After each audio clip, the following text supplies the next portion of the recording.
Hello, everyone. It's good to be back. Had some good questions that came in overnight, and I think I've got some good answers. And we've got a couple of trades as well. So that's always good. So let's go ahead and get rid of this and jump into our presentation. One of the things that I always start with is the mind of the market. And I took this a little while ago. You can see the implied volatility in the overall market. The VIX is coming down a little bit today from yesterday, and it's still kind of shocking that we've got a lot of civil unrest going on, things like that happening, and we are volatility about is still moving towards the average. So the market is kind of shrugging off the stuff, saying that it's not going to be that big of a deal to the market.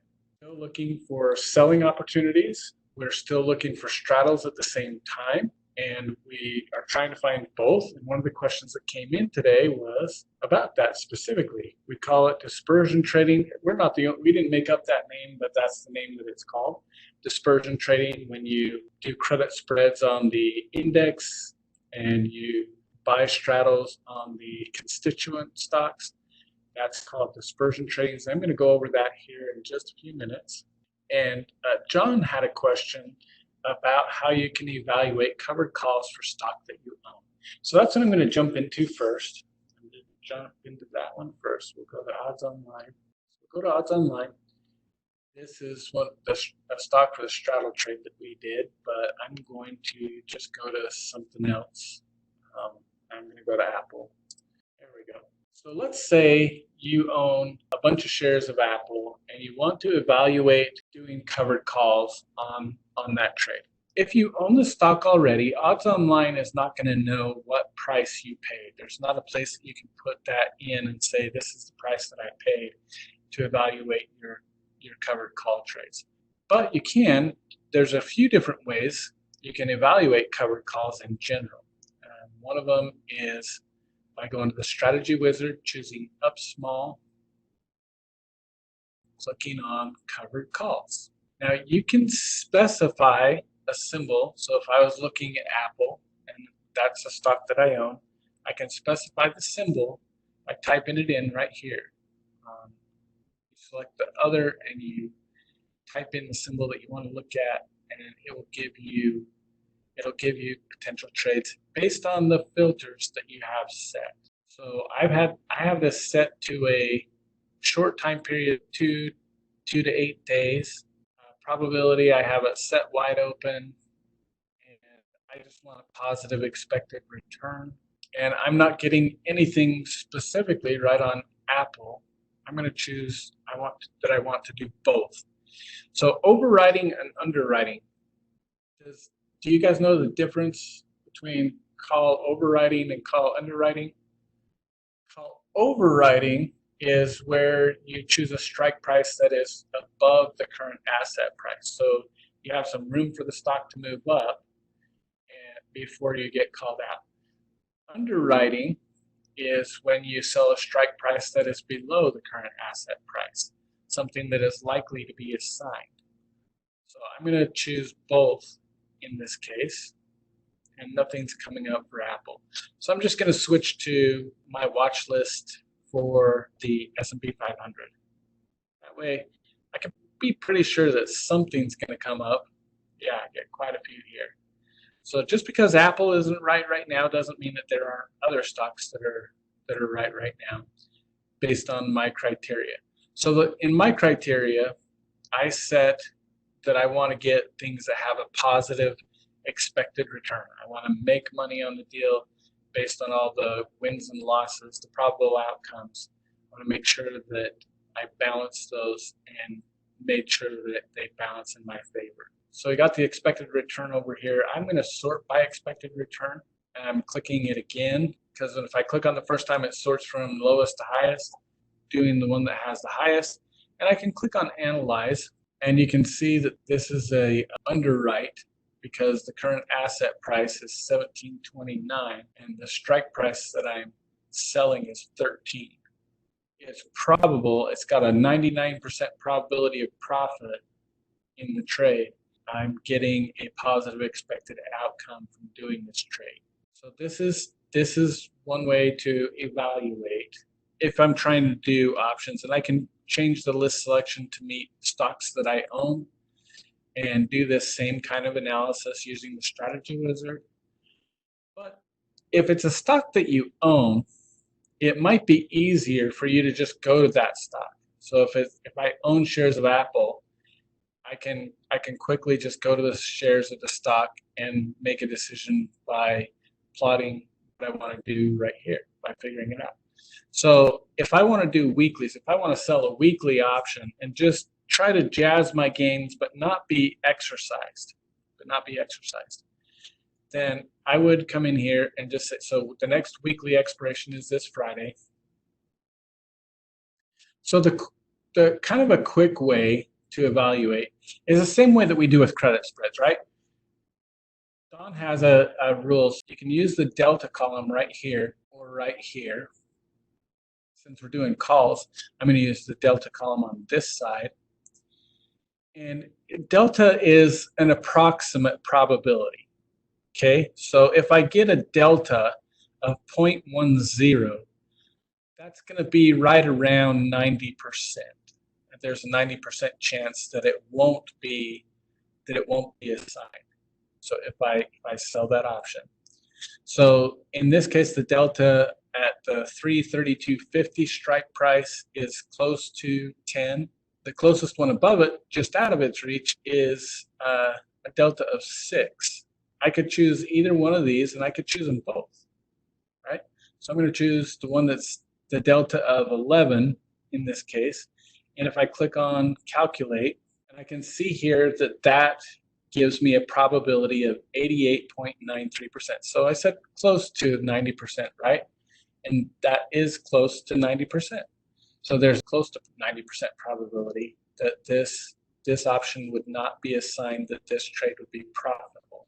And if I want to evaluate the next one, I can just go up one strike and do the same thing and figure a 92% probability. That's how I would evaluate probability if I was going to do this. Now, in this case, for every 100 shares that I own, I am getting $23 a week, or for a weekly, for 1 week, for a few days, because it's Tuesday already, so about 3 days. I'm making an extra $23 as I do this.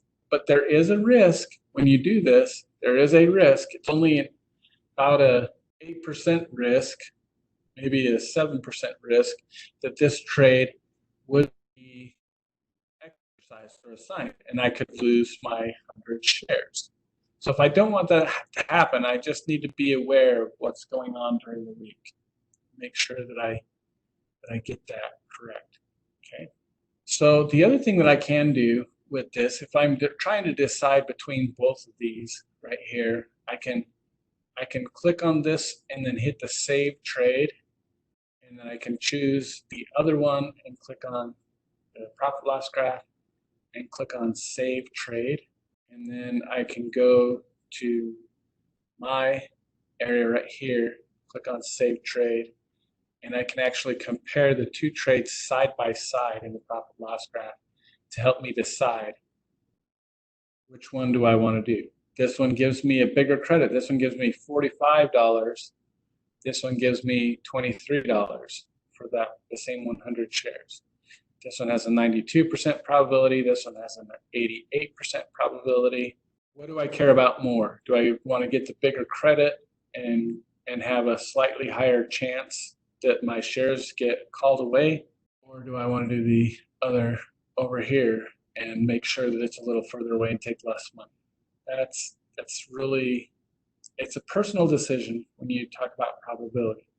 Now, the thing I would just point out that right now I'm just doing this as if I'm selling the call, just evaluating the credit and the probability.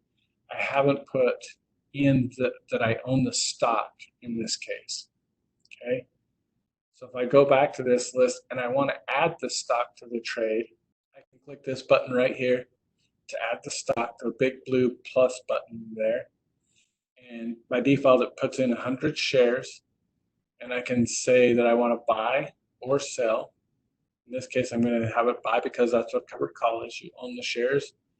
And when I evaluate it this way, that profit loss graph is going to look a little bit different, right? It's going to look a little bit different. So in here, we don't actually have the price. This is assuming we're paying the price of the current asset price for those shares. So it's telling us that that's where the stock price is right there, and that everything above this is profit. And so this will show you where your profit is if we bought the shares right now. So you have some room to grow in there. So it gives you a better idea if you were buying the stock right now, or if you held the stock from this point forward, what your profit potential is if the stock does go up to that strike price and gets called away. So that's how I would evaluate a covered call if I was trying to do a covered call on stock that I own. Next question I had, how can I evaluate new and unusual strategies? So the new and unusual strategies, so in the strategy wizard, we have, if you show all, these are all very common strategies that people use frequently and that have easy numbers to review and compare. Okay. Some other popular strategies that we don't have listed in here are ratio spreads, back spreads, diagonals, calendar spreads of other types. There's a whole bunch of potential strategies. We don't see it. We have an iron condor in here, but we're not doing butterfly, and there's a few different ways to do butterflies. Purposefully went to the most popular strategies that were in the highest demand and that had well-known risk-reward profiles and not a lot of weirdness. So if I wanted to evaluate a strategy that was unusual or weird, this is where I would do it. I would go to the option chain and I would buy whatever I want to. So if I want to do a diagonal spread, in a diagonal spread, you're doing options over different time frames. And a diagonal is a cross between a vertical spread and a horizontal spread. A horizontal spread is doing different trades over time using different expiration months. And a vertical spread is just using different strike prices. When you do a diagonal, you're doing both of those things. You're doing different strike prices and you're using different expiration dates. So if I wanted to evaluate a diagonal and I was bullish, I might sell a front month, because if you're doing diagonals, you want to sell the front month and buy the back month. So if I'm bullish, I might sell the front month. Let's just say this one right here, and I'm just randomly picking these. And then I would buy the back month because that gives me good margin treatment. And I just think the stock's going to go up to 330. So this is the option that I would buy. And so all I have to do, I'm going to get rid of this because I left the other trade. I left the buying the stock on, and I can still leave that on if I want to, but I'm going to hit delete so that I'm just getting the diagonal spread profit loss graph. When I click on calculate, it gives me the diagonal profit loss graph. Now this it's complex strategy. It's complex strategy. I need the stock to move up. Ideally, it would move right up to that point and then stop right there until after the front month options expire. It gives me my probability over here, my net debit per contract, and that's my trade right there. It gives me my profit range here in the profit loss graph. So I can actually click on the expire and it'll give me my break-even points. I have 2 break-even points, one above and one below. As long as the stock stays in between that range, the trade is profitable in this particular trade. So you can evaluate. Now, if I want to throw stock into the mix there, all I have to do is come back here and say, I own 100 shares of the stock. And then click on the profit loss graph again. And that's what my profit loss graph looks like. A little bit different. It's funky. But it's a little bit different. And you can do all kinds of wacky things, right? Now, what if I go into that front month and I'm gonna not just sell this call, I'm also going to sell this call. at the same time. So this is, I'm not trying to make sense. I'm just trying to show that any strategy you can make up can be evaluated. If I sell another call in that, then this is what my profit loss graph looks like. So you can tailor whatever your strategy is, you can tailor what your belief for the stock is. You can tailor a strategy specific to your needs, what you're expecting, what you're willing to risk. In this case, I have a 64% probability of profit that it's going to finish somewhere in between these blue lines. That helps me evaluate my strategy. No matter how weird it is, it helps me evaluate my strategy. If I get rid of the stock and click on it again, that helps me evaluate my strategy. That increases my probability of profit. It gives me a decent credit of $1.75. It has unlimited risk potential if the stock continues to go up, right? So I probably wouldn't want to do that without owning the stock in this case. That's up to you to decide, and up to your broker, because brokers are going to make sure that you don't have unlimited risk unless you're qualified to take trades that have unlimited risk. Now let's get back to my presentation. All right, so Adam said that I was talking about in previous class, I was talking about dispersion trading, selling put credit spreads on index ETFs and then buying straddles on the underlying asset. So I went and took some, he wanted me to explain a little bit more about that. So I went and took some slides from a presentation that Don did a while back, and he talked about this. It looks like bad math. You got 4,000%, you got 907%, and you put them together, you get 11,605%.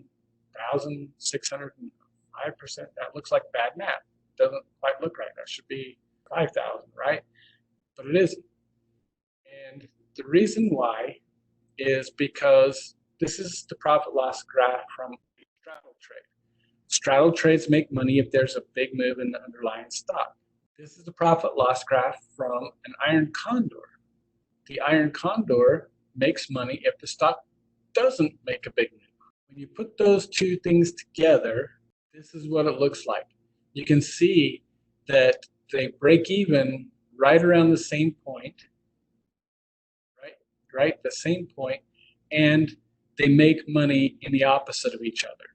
So they're very complementary of each other. They work, each strategy enhances the other one. When one doesn't work, where one's weak, the other one is strong, and vice versa.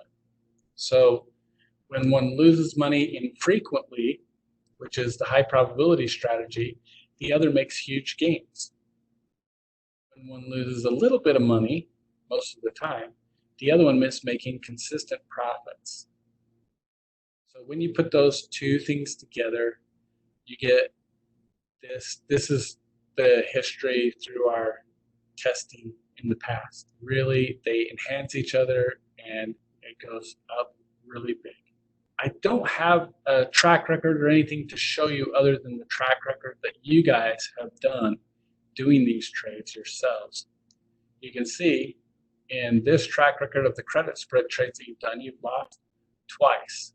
And I want to point out that, so this loss was in April of 2019, and this one is in April, like May of 2020. So one loss each year that you guys have been doing these trades.